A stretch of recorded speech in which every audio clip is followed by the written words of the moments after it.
birds in flight can be one of the hardest things you can do with photography. Mainly because birds are always moving, we can't control where they are, and often they're just hard to find, and you need to be really quick with your settings to actually capture the bird in flight. So in this video, I'm going to give you some tips on how to capture birds in flight. Are you ready? Let's get started.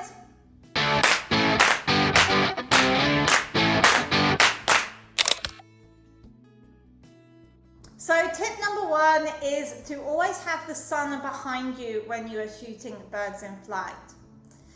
The reason for this is that when the birds are flying towards you, you're going to have the sun on their face and not have unwanted shadows falling across their face or under their wings.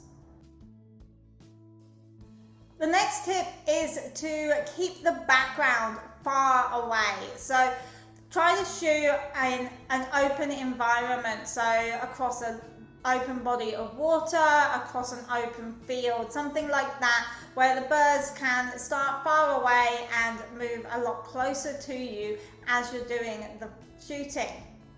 The reason for this is because the further the background is from the subject that you are shooting, the more blur that you can have in that background, and therefore the less distracting the background will be in the image.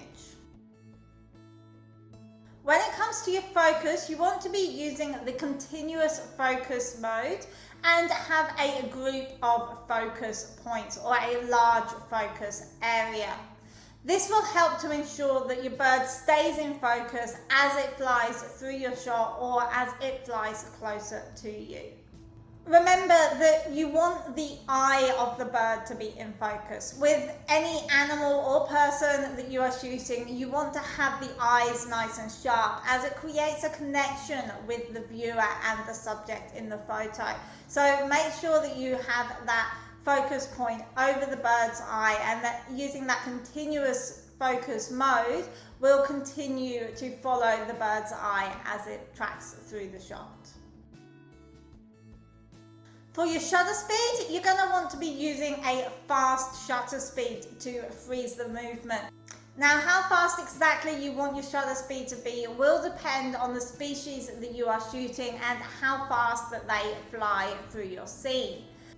But you are going to want to have your shutter speed on at least 1/2500 to ensure that you are freezing the movement of the bird and get their head nice and sharp. Depending on the species, you may still get a little bit of blur in their wings. To freeze that, you're going to need to use even faster shutter speeds. As for your aperture, you're going to want to be using a middle aperture, somewhere around f8. This will ensure that your background is nice and blurry, but will also give you a big enough depth of field that you can keep the bird in focus and have most of the bird in focus within the shot. Next, as the bird moves through your scene, you're going to want to pan your camera. So following the bird with your camera as it moves through the scene. This will help to keep the bird in focus and give you more shooting opportunities as it flies across your scene. Finally, use continuous shooting mode or drive mode when you are taking the pictures. This will allow you to get multiple pictures of the bird just by simply pressing and holding down that shutter button. So as it flies through the scene, you can get many different photos. And you will see, looking back through those photos, that some of them are great, some of them are terrible.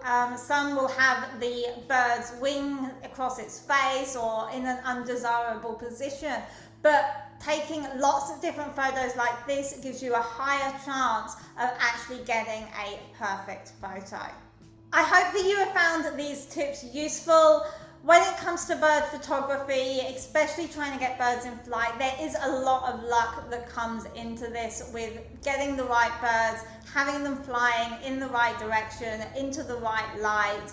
So a lot of patience, a lot of practice, but eventually you will get that perfect shot. So don't give up. If you have any questions or you want to learn more about photographing birds or other wildlife, please just let me know in the comments and I'll reach out to you with some more tips and tricks.